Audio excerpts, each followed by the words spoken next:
When it comes to mulch, there's a lot of different things in which you can use in order to suppress weeds, hold moisture in.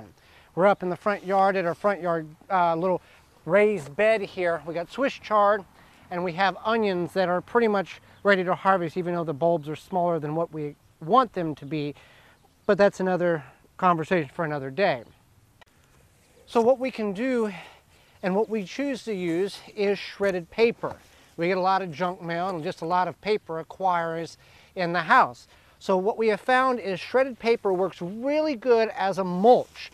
Now, some people will say you don't want to shred the glossy paper, you don't want to shred the envelopes that have the plastic windows or the clear windows.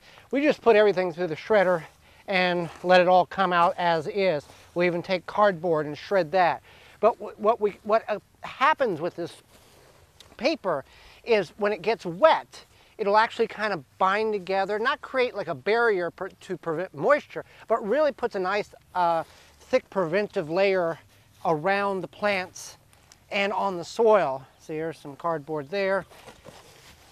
And we do this around a lot of our beds, and it breaks down, doesn't look horrible, and it's a great way to get rid of the unwanted paper you have in your house. So have the kids or have some fun shredding paper and using it in the garden as mulch.